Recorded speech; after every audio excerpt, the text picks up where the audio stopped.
Okay, good evening, everybody. If I could have your attention, please. Good evening and thank you.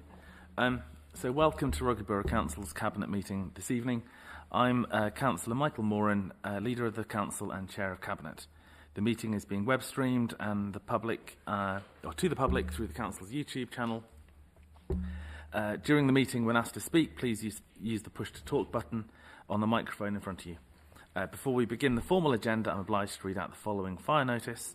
There is no fire drill scheduled in the building this evening. If the fire alarm does sound, then please can I ask that you make your way out of the building down the main staircase and out of the main doors of the Town Hall and congregate at the entrance to Coldcott Park. An officer of the Council will give instructions on when it is safe to return to the building. Okay, so if we move on to the agenda, item number 1, minutes. Can I ask, please, for a proposer and a seconder to confirm the minutes, please? Chair, I'll propose the minutes. Chair, I'll second them. Great, thank you. And then all those in favour? Great, thank you very much. Okay, item 2. Can I ask, please, the Chief Executive for any apologies today? Chair, we've received apologies from Councillor Roodhouse this evening. Okay, thank you very much. And now declarations of interest. So, as ever, we've got 3 types of interest. A, non-pecuniary interests as defined by the Council's Code of Conduct for councillors. Do we have any declarations there? Okay, item B, pecuniary interests as defined by the Council's Code of Conduct for councillors. Anybody? And then C, notice under Section 106 of the Local Government Finance Act 1992, non-payment of community charge or council tax. No. Okay, great. Moving on, item 4, public question time. Can I ask the Chief Executive any questions at all? Chair, we have no questions this evening. Okay, thank you very much. Okay, so moving on to item 5. So, finance, performance, legal and governance portfolio. Could I ask Councillor Mystery, please, item 5, accounts payable invoice automation service, for you to propose, please? Thank you, Chair. I'll move, sir. The seconder? I'll second. Thank you.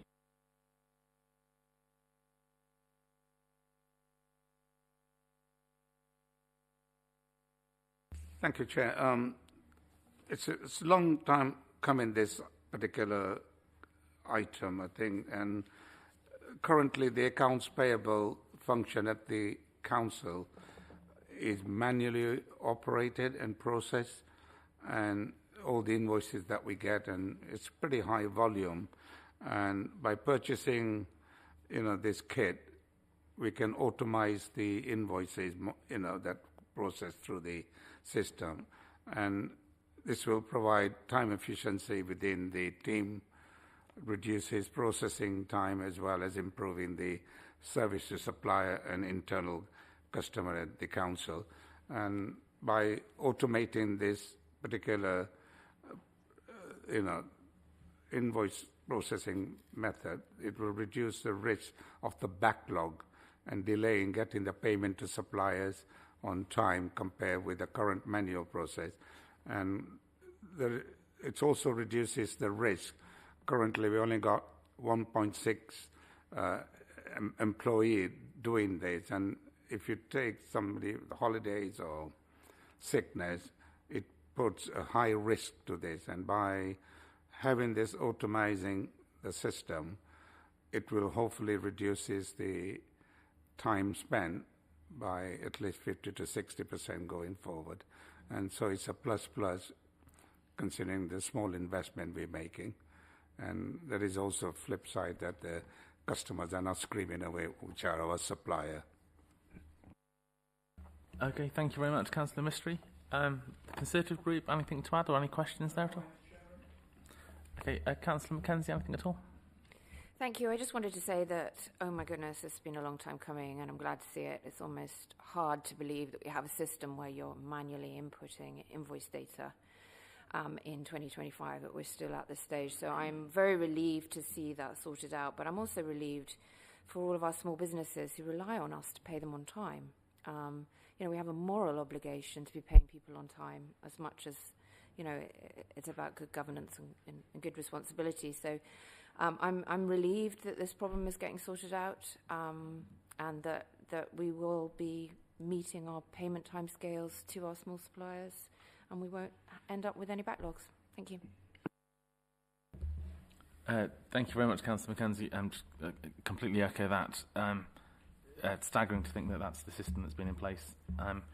As a, in any business, the duty on behalf of good ethics to pay on time is critical. So thank you for doing that work. You got anything to add to come back there? No, Chair. I think welcome the comments made by Councillor Mackenzie. And it's a win-win all round. And at the end of the day, it will improve the morale of the staff and the kind of kickback they get from the supplier, which will be happy medium for all round. Okay, thank you. Can I take that to the vote? All those in favour, please? That's great. That's unanimous. Thank you very much. Okay, back to you, Councillor Mystery. Item 6. Chair, I move the protocol for flying the flags and lighting of the town hall as set out in Appendix A1. I'll second that, Chair. Thank you very much.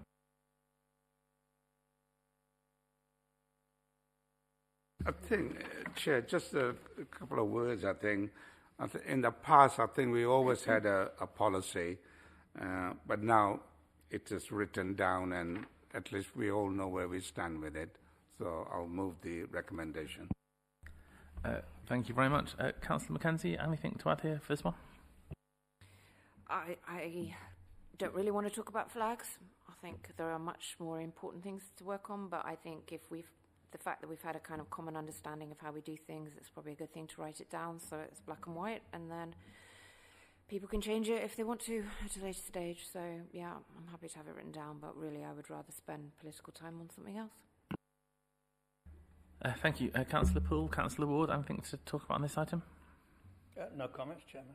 Okay, great, thank you. I echo what Councillor Mackenzie said, and every part of community deserves respect, and I'm sure this protocol will take us forward in that regard. So, great for me. Everyone in favour of that? Okay, thank you very much. Okay, item 7. So, item 7. I'm going to propose from the Chair that this item be deferred pending further consultation. Do I have a seconder for that? Councillor Edwards? I will, Chair. Okay. And Councillor Edwards, do you want to speak on this, or do you want me to? Only very briefly. We tried very hard to bring forward some plans for fire safety that are really vital, along with some accessibility work, which is also really vital. But I think trying to tie the two in together was a tad ambitious. We need to check this is correct and come back to you with 2 separate reports in fullness of time, knowing that we've engaged with the right people. Thank you. Thank you very much. Councillors Poole, Ward, anything to add on this one? Yeah, we'll just save it for the next time it comes up, Chairman. Okay, thank you. I'm pleased to see it's been withdrawn at this point, pending more consultation. Thank you. Thank you, and I guess I feel obliged for all sorts of reasons to reiterate that the fire safety elements will be progressed as quickly as possible and will not be delayed in any way. And I think by, as you say, by splitting up the items, we allow opportunity to better consult and engage with staff and with members to take us forward. Okay, thank you very much. Okay. Just vote on the deferment. Oh, do we need to vote for the deferment? That makes sense. Can we? All those in favour of the deferment? That's agreed. Great. Okay, thank you very much. Okay, so moving on to item 8. Councillor Livesey, the annual report of Climate Emergency Working Group, October 25. I don't propose to say a great deal, except to say that I'm You'll propose it. Sorry, I'm proposing it. Yes, propose it. There we go. So excited about it. Do we have a seconder? I'll second. Thank you, Councillor Livesey. Right, so I missed the last cabinet meeting. I've forgotten how to do it. Yes, so I don't propose to say a great deal, except to say that I'm absolutely delighted that for the first time we've actually got some progress to report on this.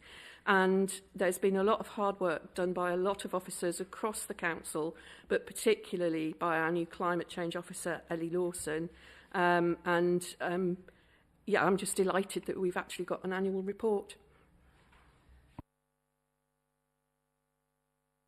Thank you very much, Councillor Livesey. Councillors Poole or Ward, anything to add here? No comments on this. Thank you. Councillor Mackenzie, anything on climate change portfolio? Yeah, well, I like to comment on things. I mean, I would say it's a really good group to be working with. I'm really enjoying the meetings. I'm really enjoying the pace at which they're going at, that we're just pushing and pushing and pushing. I would say my ambition was more than just to produce a report. I think what you can see if you look at the report is there's so much happening. And I'm not even going to list all the things that are in the report, but if you think the Park Interconnector projects, just not having a muddy, sticky mess, which means you can't use it from October to April, and having those connections in place, those are great for people's mental health, for their physical health. The wildflowers, who doesn't love the wildflower borders that have gone up there? Great for just how it looks in the borough, but also for our pollinators. Who's going to complain that we've cut the energy at the leisure centre, which means we can, that affects the cost of the membership and all that. So with LEDs and PV, we're decarbonising a third of our social housing homes. That is the heat or eat agenda. That is absolutely fantastic that we're doing that for our residents. There is so much in this report that is impactful, whether that's on people's mental health, whether that's on their financial health, their physical health, and all of that also achieves wins for the environment. I think we should be really proud of what we've been achieving as a group and what we've been achieving as a council. And I, really enjoy it. We were meeting last night and pushing forward on more things. There's some really exciting things to come, and I think we should be shouting from the rooftops, frankly, about what we've already achieved. Brilliant. No, completely, 100% agree. And again, thank you, Councillor Livesey. I know your drive to see this push forward has been instrumental, so thank you. And I think the key focus here is always on deliverables, that anything like this that we can show tangible change and improvement to people's lives and well-being. So no, thank you to all involved. Can I go to the vote then to take that forward, please? Okay, thank you. And that's it. So thank you all for your time, your effort and your contribution.